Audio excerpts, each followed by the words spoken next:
Don't waste your time showing her diamonds. She can't even afford the box they come in. My mother's voice sliced through the air like glass. The boutique went quiet. Even the soft instrumental music seemed to stop.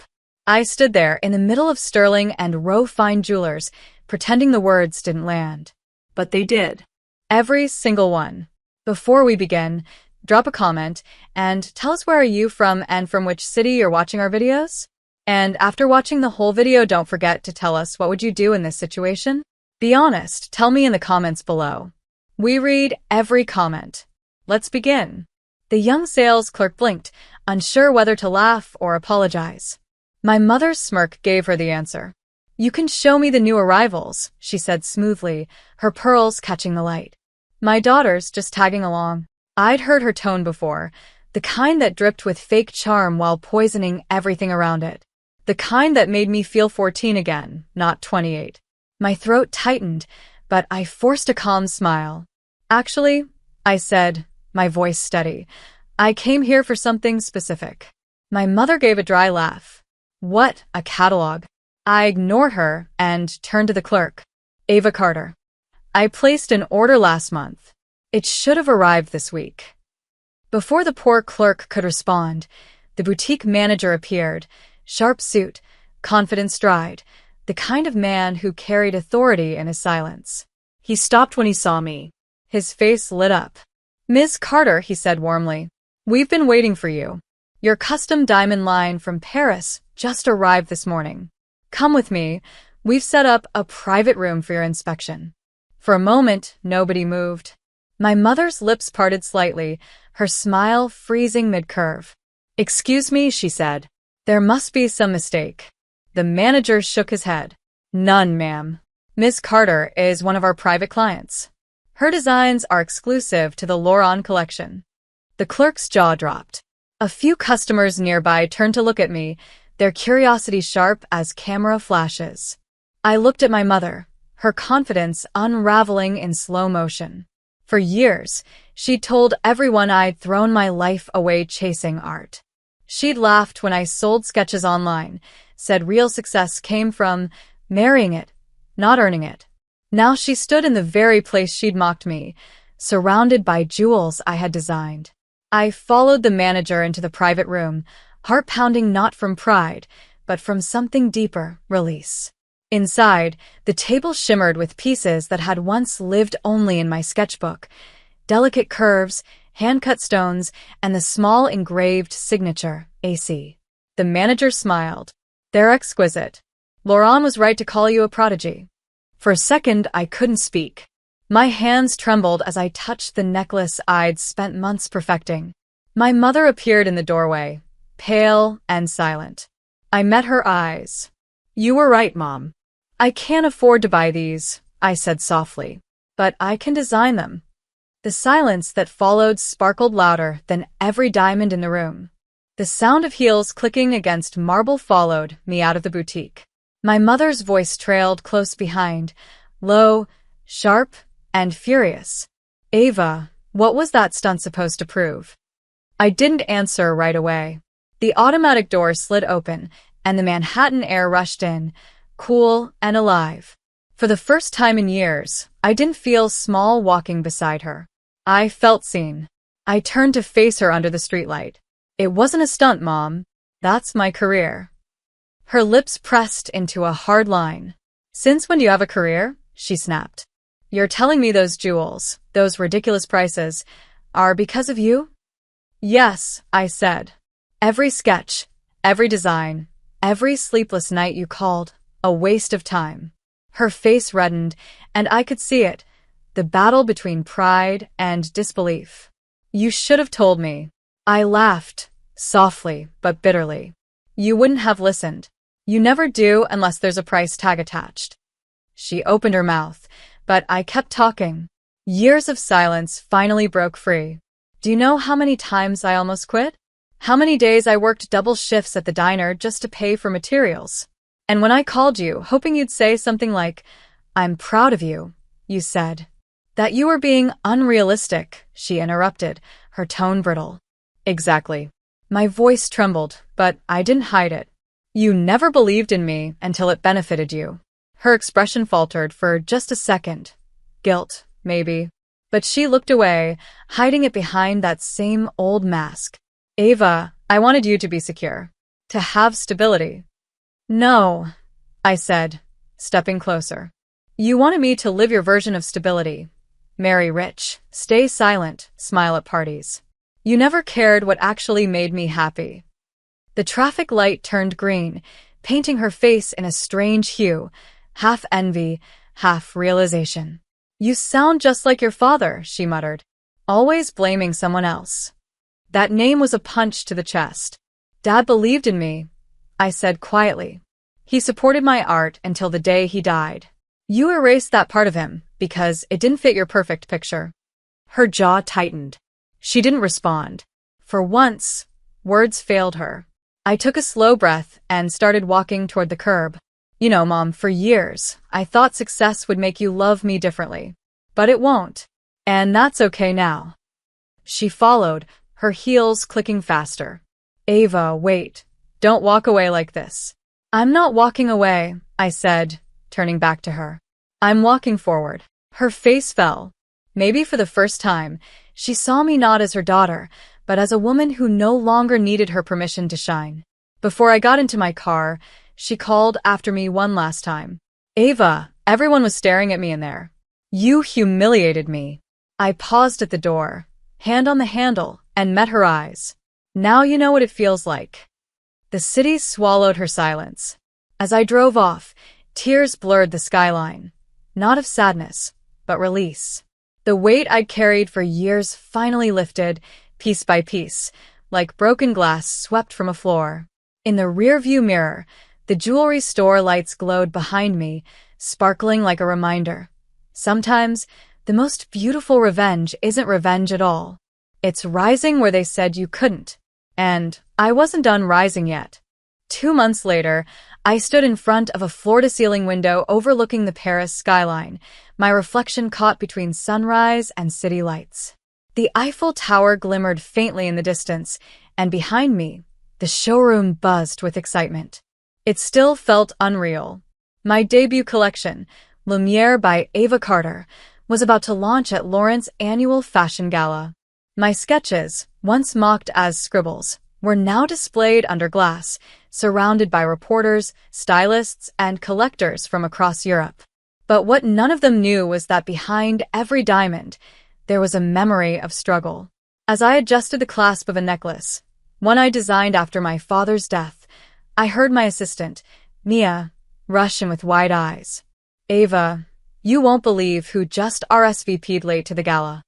I smiled faintly. Let me guess, another critic? She shook her head, holding out a card. Linda Carter, your mother. My heart stopped for half a beat. What? She called the main office, Mia said cautiously. Said she's flying in tonight. Apparently, she told the staff she's your manager. I let out a slow breath, my pulse tightening. I shouldn't have been surprised. For someone who spent years downplaying my success, my mother had an uncanny ability to show up the moment it shone too bright to ignore. That evening, the gala hall glimmered like a dream. Cameras flashed. The air was heavy with perfume and money. And yet, I felt grounded, not like the girl who used to shrink beside her mother, but like the woman who had finally built something that couldn't be taken away. Then she appeared. Linda Carter entered the room draped in a gown that screamed old money, emerald silk, diamond earrings that didn't quite match her expression. Her eyes scanned the crowd until they found me. For a moment, neither of us moved. Then she smiled that polished smile I'd grown up dreading. Ava, she said, reaching out, you look stunning. The papers are calling you the next big thing in luxury design. I suppose I should start saying, I always knew you would make it. I looked at her hand, then at her. Funny, I said calmly. You once said my designs would end up at flea markets. Her smile didn't waver, but her eyes did. I was wrong, she said quickly, lowering her tone. We all make mistakes. But tonight isn't the time for grudges. Everyone here knows we're family. Let's just act like it. Her words hit harder than she realized. Act like it. That had been her mantra my whole life. Act happy, act perfect, act successful. Never be real. I straightened. I don't need to act anymore, Mom. Before she could respond, the announcer's voice echoed through the hall. Ladies and gentlemen, please welcome Ava Carter, designer of this year's exclusive Lumiere collection. Applause erupted. Flashbulbs exploded. My name filled the room, louder than her judgment ever had. I walked up to the stage, heart pounding in rhythm with the applause. From up there, I saw her, standing still, tears glimmering just under the surface of her pride. When I spoke, I didn't look away. This collection is dedicated to anyone who is ever told they weren't enough. Sometimes, the people closest to us can't see our light until it blinds them. Gasps, then silence. Cameras zoomed in, and my mother lowered her gaze. For the first time, I saw understanding, not defeat but recognition. The applause that followed wasn't just for the jewels. It was for survival. And I had never sparkled brighter. When the applause finally faded, I stepped off the stage and let the lights dim behind me. My hands were trembling, not from nerves, but from something heavier, something real. It wasn't pride. It was freedom. The night had gone perfectly. The collection sold out within minutes. Critics called it emotion wrapped in crystal, and Laurent himself had toasted me with a glass of champagne, calling me the future of modern elegance. Yet as the cameras turned away, I noticed her, my mother, standing near the far edge of the ballroom, away from the crowd, her expression unreadable. The same woman who once told a stranger I'd never amount to anything now looked lost in a room celebrating my success. Mia approached, grinning ear to ear. Ava, you did it. Laurent's team already wants a second collection. That's incredible, I said, smiling faintly. Can you excuse me for a minute? She nodded, and I crossed the marble floor slowly, every step echoing louder than the music. My mother turned when she saw me coming. For the first time in my life, she didn't look ready to argue. Her voice was soft, almost fragile. You were amazing up there. Thank you, I said quietly. She hesitated. I shouldn't have said those things at the store. Or before that. I was harsh. I thought I was protecting you. I folded my arms, not in anger, but to keep from shaking. No, Mom. You were protecting yourself from being embarrassed by a daughter who didn't fit your idea of success. Her eyes glistened. Maybe you're right. I was scared. Your father believed in you, but I couldn't see what he saw. I just didn't want to lose control of everything after he passed. You lost control the moment you tried to cage what wasn't yours, I replied softly. You didn't lose me because I failed, Mom. You lost me because I stopped needing your approval. The words hung between us like smoke, slow, unrelenting, impossible to avoid. She swallowed hard. I don't know how to fix this. You don't have to, I said. Just don't tear me down anymore. Silence. Then, in a whisper almost too quiet to hear, she said, I'm proud of you. It wasn't perfect. It wasn't an apology worthy of years of hurt, but it was the first time she'd ever said it, and part of me, the part that still remembered sitting on the floor sketching by lamplight, finally exhaled. I smiled faintly. That's all I ever wanted to hear. For a while, we just stood there. No more pretending. No more acting. Just two women, one learning how to let go, the other learning how to love from a distance. The gala slowly wound down, guests filtering out into the Paris night. I slipped onto the balcony overlooking the Seine, the city lights glittering like the diamonds that had changed everything. Mia joined me, holding 2 glasses of champagne. To your first collection, she said, clinking mine. I smiled. And to the last time I ever let anyone make me feel small. She laughed softly. That's the Ava I know. I looked out at the city, the river shimmering below, the hum of music fading in the distance, and for the first time, I didn't feel the ache to prove anything. I'd already done it. When I returned home to New York a week later, there was a letter waiting for me. No return address, just my name in elegant handwriting. I opened it carefully. Inside was a simple card. For every diamond you create, remember, you're the rarest one of all. Love, Mom. A single tear rolled down my cheek. Maybe she was changing. Maybe not. But it didn't matter. I'd already learned the most valuable lesson, that some people will never see your worth until the world does first. That night, I locked my studio, dimmed the lights, and stared at the sketches pinned across the wall. Each one was a piece of my past.